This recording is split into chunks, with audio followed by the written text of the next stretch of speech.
إن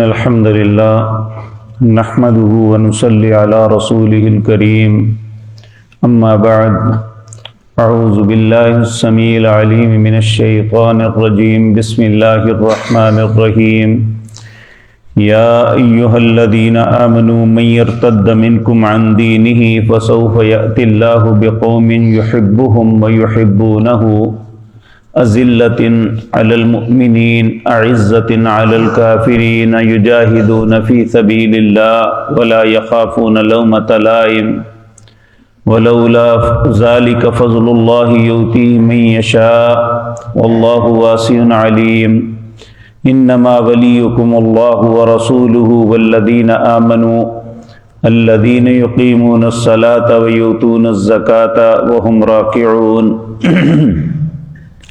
ومن يتول الله ورسوله والذين آمنوا فإن حزب الله هم الغالبون۔ حضرات محترم، بعض مفسرین کے نزدیک یہ آیات سیدنا ابو بکر رضی اللہ تعالی عنہ، انصار و مہاجرین اور یمن کے مجاہدوں کے متعلق اتری تھی۔ جب نبی کریم صلی اللہ علیہ وسلم اس دار فانی دنیا کو چھوڑ کے دار البقاء آخرت کی طرف تشریف لے گئے تو عرب کے بہت سے قبائل مرتد ہو گئے۔ مرتد اس اعتبار سے کہ باقی تو ساری باتیں کام کریں گے لیکن زکوٰۃ ادا نہیں کریں گے۔ اور یہ بات ذہن میں رکھیں، اسلام کے بنیادی ارکان میں سے کسی بھی رکن کا انسان انکار کرے تو وہ کافر ہو جاتا ہے۔ تو ایسے شخص کو مرتد تصور کیا جاتا ہے۔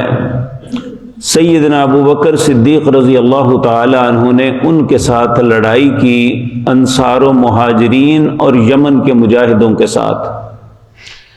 اللہ رب العزت نے اہل ایمان کو غلبہ عطا کیا اور یہ لوگ ان میں اکثر و بیشتر جو ہیں یہ دوبارہ مسلمان ہو گئے اور انہوں نے زکوٰۃ دینی شروع کر دی۔ بعض مفسرین کے نزدیک قیامت تک کے لیے یہی اصول ہے، جو بھی اپنے دین سے پھرے گا، جب اجتماعی طور پہ قومیں اس رستے پہ چل پڑیں گی تو اللہ انہیں ختم کر کے ایک نئی قوم لے آئے گا جن کے اندر یہ صفات ہوں گی۔ پہلے مفسرین ان کا خیال ہے یہ پانچوں صفتیں سیدنا ابو بکر اور نبی کریم کے صحابہ، انصار و مہاجرین اور یمن کے مجاہدوں کے متعلق ہیں۔ یہ تصدیق ہے ان لوگوں کی جن کے متعلق آج بعض لوگ ان کے ایمان پہ سوالات اٹھاتے ہیں۔ یہ آیت ان کے منہ پہ تماچا ہے کہ وہ اللہ کے انتہائی محبوب اور برگزیدہ لوگ تھے۔ اللہ اہل ایمان کو سمجھا رہے ہیں، یا ایھا الذین آمنو، اے لوگو جو ایمان لائے ہو، من یرتد منکم عن دینہ، اگر تم اپنے دین سے پھر جاؤ گے، فسوف یأتی اللہ بقوم یحبہم ویحبونہ،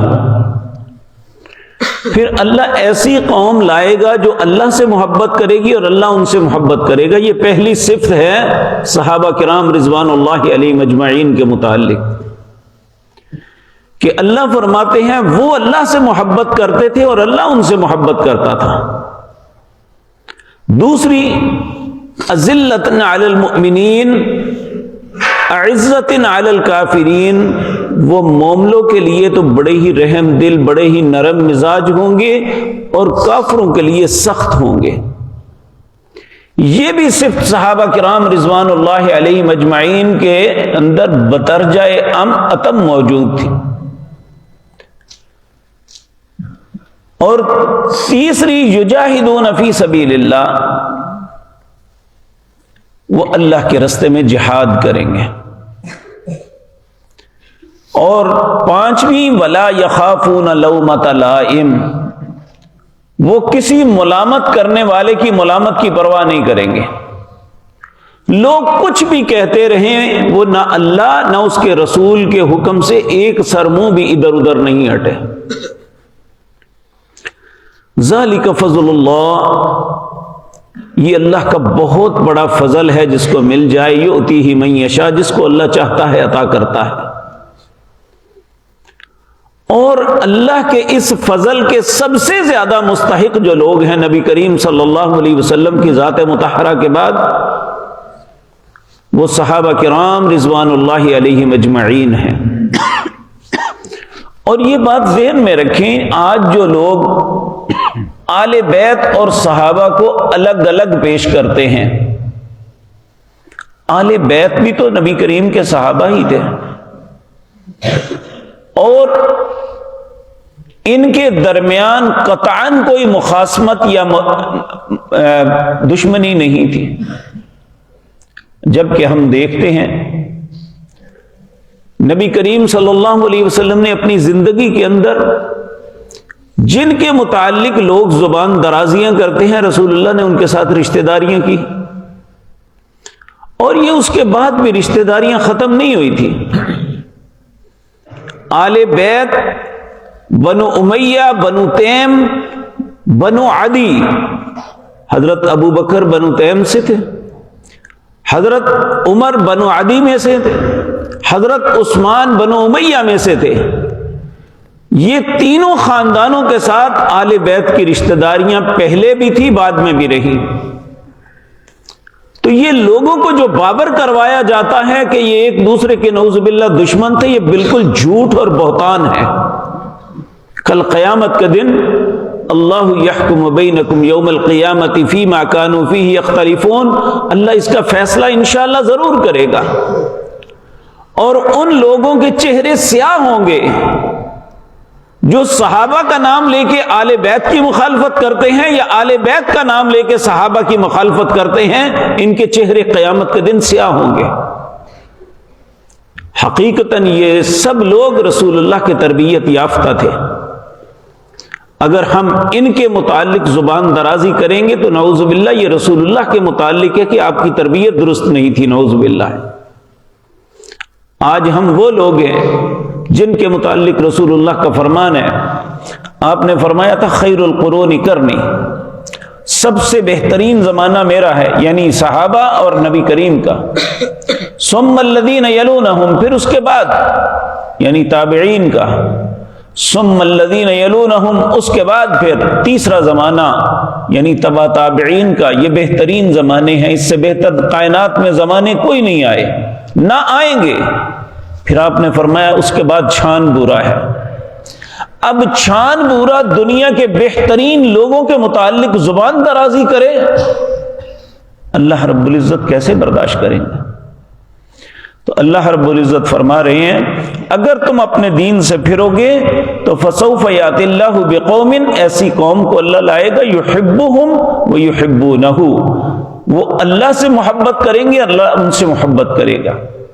اذلۃ علی المؤمنین، یہ مومنوں کے لیے بڑے ہی نرم دل، عزت علی الکافرین، کافروں پہ سخت ہوں گے، یجاہدون فی سبیل اللہ، اللہ کے راستے میں جہاد کریں گے، ولا یخافون لومۃ لائم، کسی ملامت کرنے والے کی ملامت کی پرواہ نہیں کرے گے۔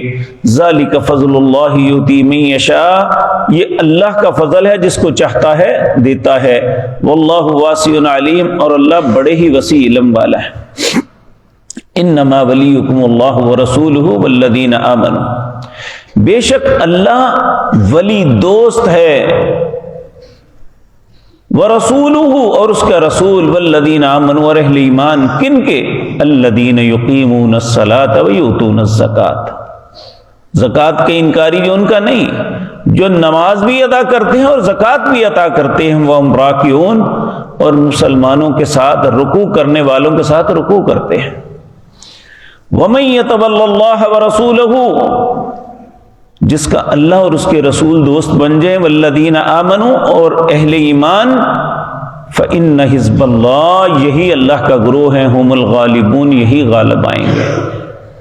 اور ہم دیکھتے ہیں کہ سیدنا ابو بکر صدیق رضی اللہ تعالیٰ عنہ کو سب منع کر رہے تھے، جی ابھی رسول اللہ دنیا سے تشریف لے گئے، سب لوگ اس طرح پلٹ پڑے ہیں، ابھی آپ تھوڑا سا حکمت سے کام لیں۔ تو نبی حضرت ابو بکر نے کہا تھا کہ تم سب انکار کر دو میری، یا یہ بوٹیاں نوچ لیں، یا میں ایک ایک بندے سے وہ زکوٰۃ لوں گا جو رسول اللہ کے زمانے میں دیتے رہے، میں پیچھے نہیں ہٹوں گا۔ حضرت عمر رضی اللہ تعالیٰ عنہ جیسے جرری انسان بھی، انہوں نے بھی مشورہ دیا۔ جب حضرت ابو بکر نے اتنے مصمم ارادے کے ساتھ کہا تو حضرت عمر کہنے لگے کہ میں نے سمجھ لیا کہ آپ کی زبان حق بول رہی ہے، اس لیے آپ کا ساتھ دینا ہی حق کا رستہ ہے۔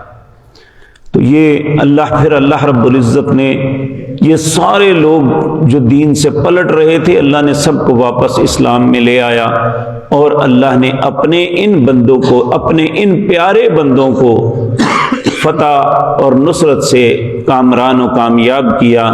آج بھی ہمارے لیے رستہ یہی ہے کہ ہم اپنے دین کے ساتھ تمسک کریں، جبکہ حقیقت یہ ہے کہ ہم بتدریج اللہ نے جو دین جیسی نعمت ہمیں دی ہے اس سے دور ہوتے جا رہے ہیں۔ اللہ ہمیں سمجھ نصیب فرمائے، وگرنہ اللہ کے لیے دوسری قوم لانا کوئی مشکل نہیں ہے۔ اللہ اس وقت سے پہلے ہمیں سمجھ عطا فرما دے۔ اقول قولی ھذا واستغفر اللہ۔